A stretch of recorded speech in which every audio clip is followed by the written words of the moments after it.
Hello po mga kababayan, si Dante Maravillas. O kung si Atty. Ferrer ng Defense mga kababayan, nabansaga nga misleading, ito naman po si Limuel Ortonio, yung Assistant Chief of Staff ni Sara Duterte. I think somebody is leading. Bakit niya Mr. Maravillas? May nakitang earpiece po sa kanyang tainga. May nagko-quote, somebody is leading. Viral mga kababayan. Yan ang duda ng mga netizens, mga kababayan. Yan o. Screenshot image. Yan o. May earpiece po sa tainga. O, ito yung enhanced AI image, mga kababayan. Ito yung screenshot ng yung actual, mga kababayan, na image ni Ortonio. May nakasaksak na ano po, may nakakabit na earpiece na parang sa sa newscaster sa television. Dati wala man yan. Ito yung dati niyang pagtestimony. Wala man siya. Di ba? Wala. Mga kababayan. Kaya pati po si Atty. Wilfredo Garrido napariak po. Ano ba yan nasa tainga ni Ortonio?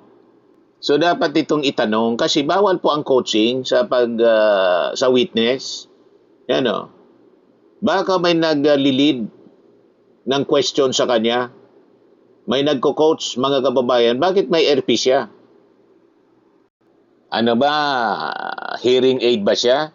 So kailangan itanong ito ng prosecution, mga kababayan, kung hindi napansin ng mga prosecutors o ng mismong presiding officer o ng mga senator judges. So maganda, mga kababayan, na ito ay viral na ngayon sa sa social media. So on Monday, tingnan natin kung si Ortonio may lagay pang may nakalagay pang nakakabit pang earpiece kasi dati wala man siya. Kaya doon natuloy mga kababayan, kung may misleading, sabi ng mga nagre-react na mga netizens, kung may misleading anya, may somebody is leading in coaching. O, di ba? Ito na yung mga lumalabas sa social media. Coach or hearing aid? Viral earpiece sparks heated debate during Limuel's Ortonio's testimony. So sabi dito, a small black object is spotted inside the right ear of OVP Assistant Chief of Staff Limuel Ortonio has become the latest talking point surrounding Vice President Sara Duterte's impeachment trial. Ortonio testified before the Senate Impeachment Court on August 25 and 26, 2026. Yung August 25, wala siya na walang napansin na earpiece sa kanyang tainga. Nung sumunod na araw, yung kahapon, mayroon na. It was formally declared a hostile witness because of his continuing employment under the Vice President. What netizens noticed is screenshots and video clips circulating online appear to show a dark, custom-shaped object sitting inside Ortonio's right ear. That quickly triggered a speculation on Facebook and X, with some users alleging it could be a Bluetooth receiver or concealed earpiece being used to feed him information or answers while he testified. Ngayon ang duda, kaya dapat i-clarify ito, mga kababayan. Sa Monday, sa pag-resume ng sa pagpapatuloy ng impeachment trial, kasi yung coaching, bawal po yan. Bawal ang coaching sa witness. Di ba? Mga kababayan, kung ito ay earpiece para magamit siya sa coaching ng kung sino ang nasa kabilang linya, hindi pa pwede ang ganyan, mga kababayan. Pero hindi pa man tayo sigurado. So, kailangan siguraduhin ito ng impeachment court. But there is an important problem with that allegation. There is currently no verified evidence establishing that the object was a communication device. Could it be a hearing aid? Sabi dito. Others examining the images have suggested the object could instead be a small in-ear hearing aid or custom-molded earpiece device which can sit almost completely inside the ear and may look very different from conventional wireless earbuds. Without identifying the device itself, photographs alone cannot establish what it was being used for. So kailangan itanong at i-verify, i-examine po kung ano yon na nasa tainga po. Itong earpiece na itim mga kababayan nakakabit sa tainga po ni Ortonio. Kasi siyempre, mahirap na. Mayroon tayong misleading. Ngayon, lumalabas kung totoo yan na mga pagdududa, may somebody is leading. And coaching, mga kababayan. Coaching Ortonio. Okay po? So, tingnan natin, mga kababayan, kasi viral na. Sigurado mapapansin ito ng mga prosecutors. Napansin nga po ni Attorney Wilfredo Garrido. At makakarating ito sa mga senator judges. Kailangan papagpaliwanagin itong si Ortonio at tingnan kung ano yon mga kababayan na nakakabit sa kanyang tainga. Kung hearing aid ba siya o earpiece para mapakinggan yung kung anong sinasabi ng kung sinong nagko-coach sa kanya. Di ba? Kung earpiece na design para magamit po sa coaching tulad ng earpiece na ginagamit ng news presenter, mga reporters po. Saka yung newscaster nakikita niya sa telebisyon. Ayun. Para yung director, yung mga instruction ng director naririnig. Receiver po siya. Kung may papasok na report, may instruction na. I must know kasi dati din akong gumagamit niya noong nag-newscast tayo sa television. Naririnig natin nakakabit din yan sa camera. Nung instruction ng director, papasok na niya yung report. Next niya, reporter si kung sino. Diretso na yung naririnig yung instruction ng director. Tatawagin na ng newscaster sa television. Ganon. So, ganon ba siya, mga kababayan? Yung purpose ng nakalagay na earpiece ni Ortonio, hindi pa natin alam. Ngayon, pag-usapan natin kung ano na yung progress ng impeachment trial. Ano anya tingin mo, Mr. Maravillas, na-establish na? Kung ako ang tatanungin, yung ebidensya is enough para ipin down si Sara Duterte. Napakalinaw naman po sa mga testimonies kahit galing doon sa tawag dito, hostile witness, si Acosta at saka si Ortonio. Sapat na po yung mga ebidensya. And in fact, bago pa man po magsimula yung impeachment trial, may hawak ng sapat na ebidensya ang prosecution team. At ito mga kababayan ay lalo pang napatunayan at pinagtibay ng mga opisyal ng Office of the Vice President mismo, si Acosta at saka si Ortonio, na iniharap po ng prosecution bilang mga testigo. So hindi ito kailanman mga kababayan naging fishing expedition tulad ng mga sinasabi ng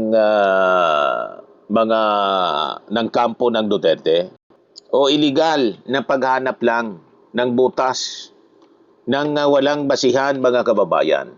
Ang lahat ng katotohanan ay nagpapatunay na talaga pong guilty si Sara Duterte. At mismo mga ebidensya ang nagpapakita rito. Siya yung ultimate accountable official mga kababayan na tinuturo mismo nitong dalawang mga empleyado niya. So kung siya mga kababayan bilang isang abogado ay hindi nakakaalam o hindi nakakaunawa kung ano yung itsura mga kababayan ng isang matigas na ebidensya. Isa itong panibagong trahedya na kailangan niyang pasanin at mabuhay kasama nito habang buhay. Malinaw po, ang pinakasala rin si Sarah. Siya yung pinaka-guilty rito. Hindi ito gagalaw na mga tao niya kung walang instruction. Di ba? Inamin mismo ni Acosta, inamin mismo ni Ortonio. So bago pa man magsimula, yung mismong impeachment, napakatibay na at sapat na mga kababayan yung hawak ng mga dokumento ng Estado ukol sa malawakang irregularity sa confidential funds ng Office of the Vice President. Hindi nagsimula ang kaso, mga kababayan, sa hula-hula o chismis lang. Tama po? Bago pa man pumasok sa korte, may hawak ng opisyal na pulang bandila ang mga auditor ng gobyerno na nagpapatunay na may maling naganap sa pera ng bayan. Red flags.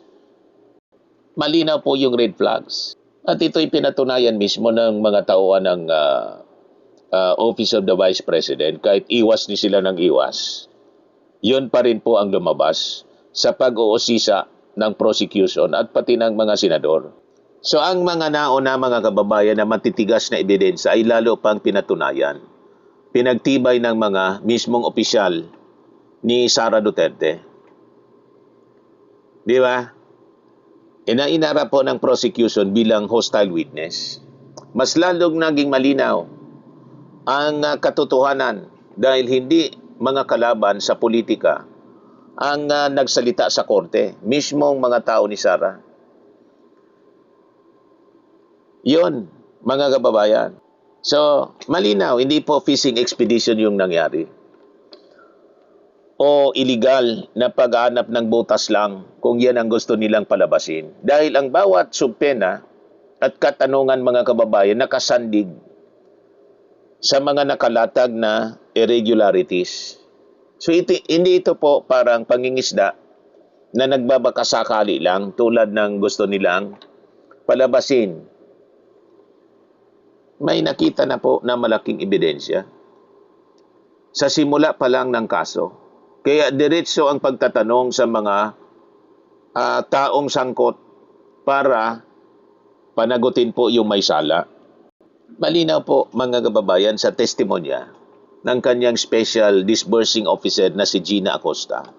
Formal nitong inamin na si Sara Duterte mismo ang direktang nag-utos sa kanya na mag-ingkas ng 125 million pesos mula sa kanyang confidential fund in cold cash noong December 2022. Inamin ang mismong tagahawak ng pera ng Office of the Vice President na hindi niya gagalawin ang milyones sa bangko kung walang direktang utos. Tama po? Narinig natin lahat yon mula sa kanyang pinuno. Sino? Yung head of agency na sinasabi ni Gina Acosta? Si Sara Duterte. Malinaw mga kababayan. Kaya inabot niya yung 4 na maleta, mga kababayan, na may laman ng pera kay Colonel Lachica. Yun ang instruction, klarong instruction ni Sara. So napatunayan mga kababayan sa pagdinig na matapos i-withdraw yung 125 million mula sa Land Bank, isinilid ito sa 4 na malalaking traveling bags. Direkta itong iniabot mga kababayan kay Colonel Raymond Dante Lachica sa utos ni Sara. Kahit na po si Lachica isang military officer at walang legal na papel sa Office of the Vice President, hindi man siya empleyado ng OBP, empleyado siya ng Armed Forces, upang mag-disburse ng pampublikong pondo. Hindi, is not allowed na mag-disburse kasi ang disbursing officer at banded po, si Acosta, diniligate niya. It can never be delegated. Na-corner po sa pagtatanong ni Atty. Ligutan at maging ng presiding officer na si Chis Escudero. Bawal po sa batas ng gobyerno na iabot ang milyon-milyong cash sa isang sundalo para po siya yung magwaldas o magbayad nito, mga kababayan, nang walang kaukulang appointment mula sa pamahalaan bilang isang opisyal po na tagapag-disburse. Yan po ang dapat na malinaw po sa atin. Then comes niyong mga peke, mga kababayan, na resibo sa ilalim po ni Limuel Ortonio, yung sumunod na testigo na yung nakitaan ng earpiece. Hindi pa natin alam kung yung earpiece na yon ay hearing aid o receiver para kung may nagbubulong. So tingnan natin sa mga susunod na araw kung kung mag-react yung impeachment court at saka yung prosecution team questionin yung earpiece na nakita po sa tainga ni Ortonio. So sa pamamagitan, mga kababayan, ng mga dokumentong hiningi kay Assistant Chief of Staff Limuel Ortonio, nabuking na sa ilalim ng supervisyon at utos ni Sara Duterte mismo. Pinahintulutan ng Office of the Vice President ang paggamit ng acknowledgement receipts na may mga imbentong pangalan o ghost names gaya ng kilalang alias na Mary Grace Piatos upang i-liquidate po ang pondo at lumabas ang dami pang mga katawa-tawa na mga pangalan, may pagong, may pusa, may bilat. So nag-imbento sila ng mga pangalan ng tao na hindi naman po umiiral sa totoong buhay para lang maging tugma yung listahan, mga kababayan, ng nagastos nilang milyones at maipasa sa mga auditor. Yun ang malinaw sa kwento. So lahat, mga kababayan, ng katotohanan ay nagpapatunay si Sara talaga ang salarin. Siya yung guilty dito. At siya ang ultimately accountable dito. So ang lahat ng nagkakaisang katotohanan ng paggasta ay iisang direksyon lamang ang itinuturo. Ang mga ebidensya, mga kababayan, at testimony ng kanyang sariling mga tauhan ay malinaw na nagpapakita ng kanyang pagkakasala. Tama po? Common sense lang, mga kababayan. Kung ang pirma mo ang nandoon, ang mga tauhan mo mismo yung umamin, at ang mga bangko ang naglabas ng cash sa utos mo mismo, tama? Hindi mo pwedeng sabihin na wala kang kinalaman o inosente ka sa nangyari tulad ng gustong palabasin ni Amy Marcos. Gustong ilaglag po yung mga tauhan, gawing sacrificial lamb, kawawa man. Hindi man yun gagawin ni Acosta kung hindi ipinag-utos ni Sara. Ganon din si Limuel Ortonio. Ganon din kahit si Dante Lachica. Tinanggap niya yon kasi yun ang instruction ni Sara. Tama po? So kung si Sara Duterte bilang isang lisensyadong abogado ay hindi alam o hindi kayang umunawa kung ano po yung reality at itsura ng isang matigas na ebidensya, kapag inilatag ito sa korte, isa itong malaking trahedya sa kanya pong profesyon bilang isang abogado na kailangan niyang pasanin habang buhay. So bilang isang abogado po, nag-aral siya ng batas. Tama po? Kaya alam niya dapat kung ano ang mabigat na ebidensya. Kung pinaninindigan mga kababayan ni Sara na walang patunay laban sa kanya daw, yun ang sa latest statement niya. Sa kabila ng mga resibo at sa katestimonya ng mismong mga tauhan niya mga kababayan, trahedya ng kanyang sariling kaalaman yan. Mga ebidensya mismo nagpapatunay sa kanyang kasalanan mga kababayan. Sa ilalim ng legal na panuntunan, ang kombinasyon ng mga dokumentong ebidensya tulad po nitong 448 million na disallowance ng Commission on Audit at ang testimonya ng kanyang mga sariling tauhan ay bumubuo ng isang matigas na kadena ng patunay mga kababayan na sapat para sa kasong betrayal of public trust. So kapag mga kababayan ang isang opisyal na ulat ng gobyerno at ang salaysay ng sarili mong mga tauhan ay nagtugma, itinuturing po yan ng korte bilang hard evidence, matigas na katotohanan na hindi po pwedeng baliwalain. So ang hindi po sinagot na ebidensya ay tinatanggap po siya na totoo. Hindi mo sinagot, hindi mo niribat, hindi mo pinasinungalingan. Tama? Kasi hindi man po nga kayang pasinungalingan kasi napakabigat ng ebidensya. So dahil ang mga abogado ni Sara ay walang nailatag na legit na legal na pagtanggi. Tama po? O kontra ebidensya, counter evidence, para pabulaanan po yung mga katagang binitawan ng kanyang mga subordinates tulad ni Acosta at saka ni Ortonio. Ang panig ng defense mga kababayan, itinuturing na nag-waive na sila o tumalikod sa kanilang karapatang sumagot. Tinatanggap nila lahat ng mga sinabi. Tama po? So kapag binigyan ka ng pagkakataon ng batas na magpaliwanag sa korte pero mas pinili mong mag-absent, yun si Sara hindi man walang intensyon na mag-appear. O hindi ka sumagot. Hindi sumagot ang mga abogado. Yung ang mga abogado niya sa mga resibo ng mga tauhan mo mismo.